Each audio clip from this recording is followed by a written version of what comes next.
How you doing, buddy? How are things? I take a look at myself.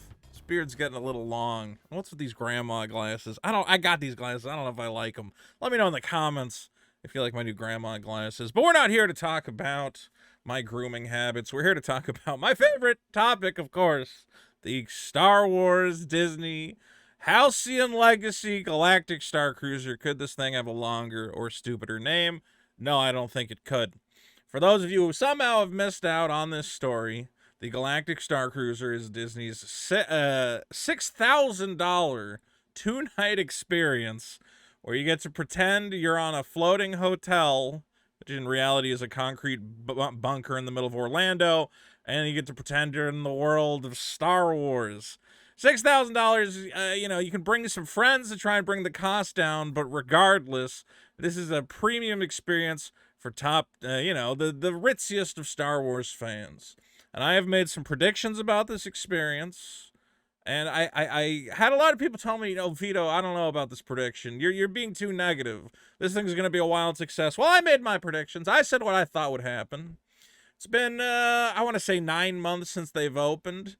And already it looks like some of my predictions are starting to come true. And that's what we're going to talk about. Don't forget, hit that subscribe button down in the corner.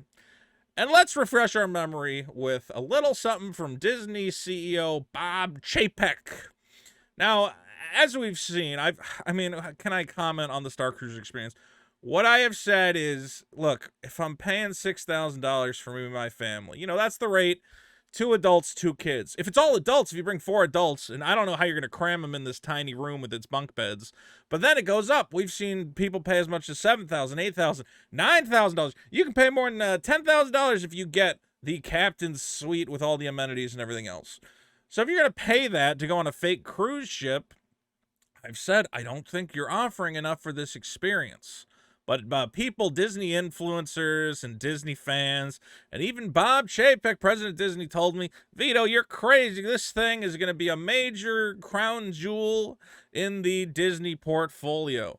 Now, in Q2, so that would be the quarter ending, about midway through the year? When is this article from? From May. Okay, so Disney's Q2 results. Bob Chapek boasted strong demand for the Galactic Starcruiser. He cited an expectation that the 2-night experience would reach 100% utilization for the third quarter, which would mean, of course, selling out the rooms. Because that's Disney's goal. They want this crazy, I don't know what you call it. They don't want you to call it a hotel. It's an experience. It's a role-playing experience. They expect and want and need every one of these calendar days to be filled up. As you can see, back when this article dropped in May, you had most of May. It looks like 1 week, maybe they just weren't open. I don't know why that week didn't sell out, but all of June was already sold out. And then, of course, the understanding is, as we get towards holidays, people get winter break, Thanksgiving, Christmas. Those dates should sell out easily because people have a little bit of a vacation time they want to use up. Well, here's what I said, and I know I'm crazy. I said, well, yeah, of course you sold out the initial voyages because you have these diehard Star Wars fans and influencers who want to go and talk about the exciting new thing. But once those guys have gone, and again, these are also guys who are into the role-playing. They want to dress up as characters. They want to pretend to be Jedi. They want to pretend to be Resistance scumbags, whatever else. Okay, there's a limited number of those people. So in the first couple months, all the guys who've been reading about this went, oh my God, the Starcruiser, I got to go. It's my ultimate LARPing experience. It's like I'm inside the Star War. Yeah, you're going to get those guys. But how do you keep the hotel filled? Like eventually those people run out. And maybe some of them go, I loved it so much, I'll come back. But then they're going to experience the exact same storyline they saw the first time. They're going to see the same characters, the same plot unfold. So there's diminishing returns there. It's not even a thing where you can have people come back and get a new journey. It's the same story every time.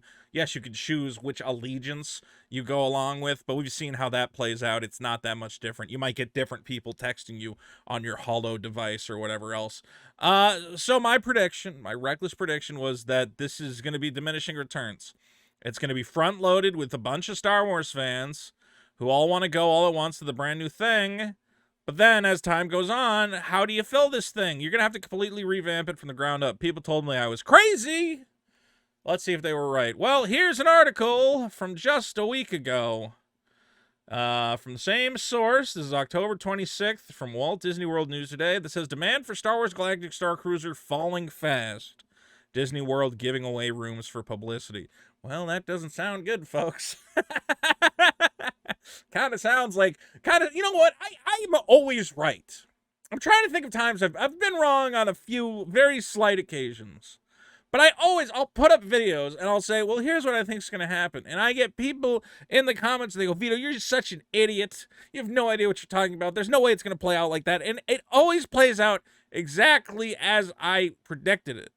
If I was smart, I would find a way to make money off these predictions. Like, I should play the stock market better, but instead I just, make stupid YouTube videos.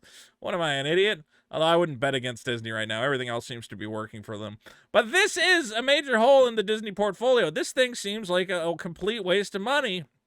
And it feels like it's going to end up like the old Star Trek experience in Vegas, which was very cool. And you got to see all the original Star Trek sets and engage in a little bit of role play or whatever else.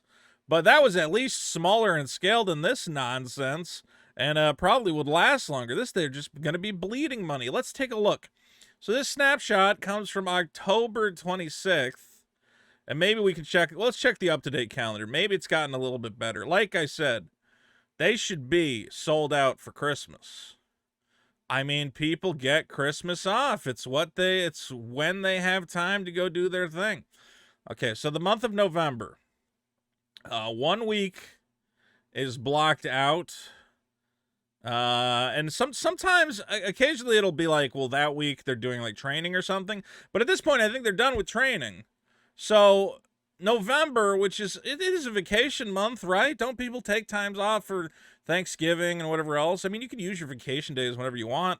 I mean, not in America, but some places you can use your vacation days. And regardless, this is not for your typical shift worker. This is supposed to be for rich people. It's a $6,000 experience. So each voyage is 2 days, right? So that's one voyage not filled, not filled, not filled. Thursday, Friday, they filled one. Okay, so one voyage is filled out of that month. And maybe, yeah, it looks like I'm confused here. Okay, then all of these are 2-day voyages. It's not a ship, it's a bunker that are not filled. Then you get to the 20th, which is closer to, the week after Thanksgiving or whatever else, and it does start to fill up. But this whole week leading up should be filled out. Now, the big thing to look at is going to be December. Again, the Christmas holiday. What do we got? Like the week before Christmas and the week after is filled up. That makes sense. That's what I said. Okay, this is when people have their winter break. But you can only fill out the most obvious holiday week. The rest of December is wide open. And a lot of people try to take their holidays before Christmas hits to save a little bit of money because the flights are cheaper. If you try to take a flight on Christmas, around Christmas time, that's when all the prices go up. So you would expect that people earlier on would try to save a couple bucks, but nobody is filling up these voyages. If we're looking at January, not a single date is filled. February, not a single date. Oh my God. This is a thing. Let's be clear.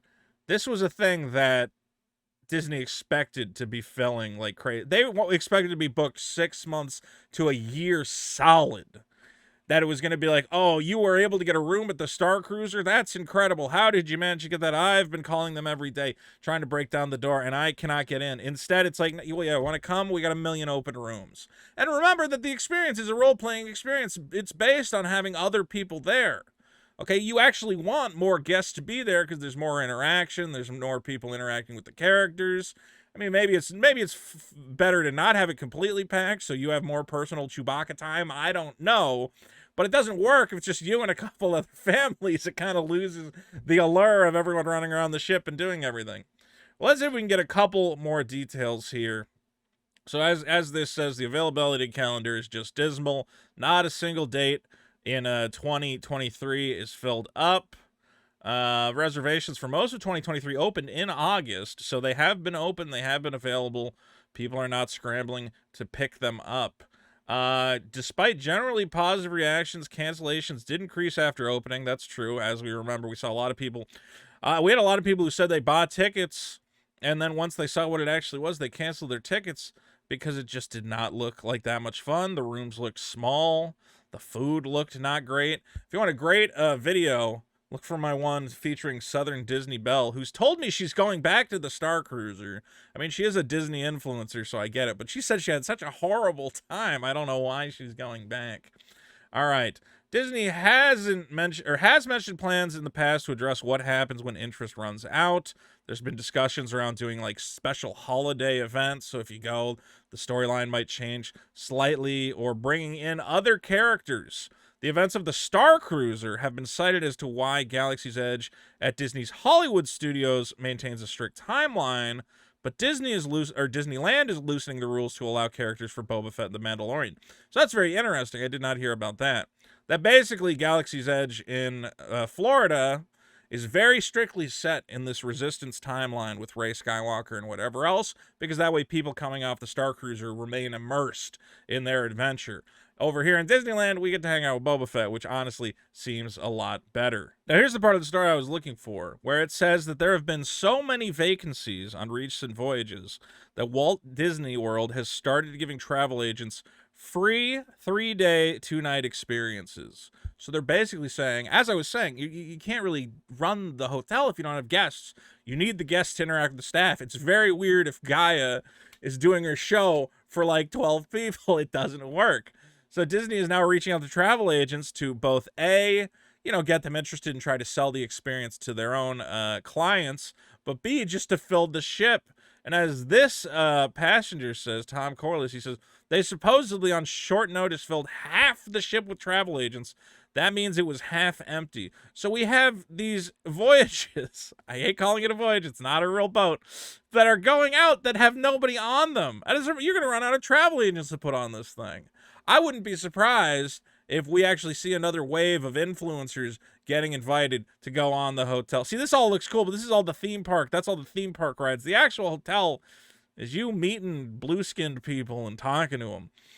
I would not be surprised if they go, we got to fill this thing. We got to do another influencer tour. Maybe this time Vito gets invited. They're never going to bring me to this thing. They're like, whatever you do, don't invite that Vito. All he does is talk trash about us. I think I've done damage to the Disney. I've done a lot of damage to the Disney brand over the years.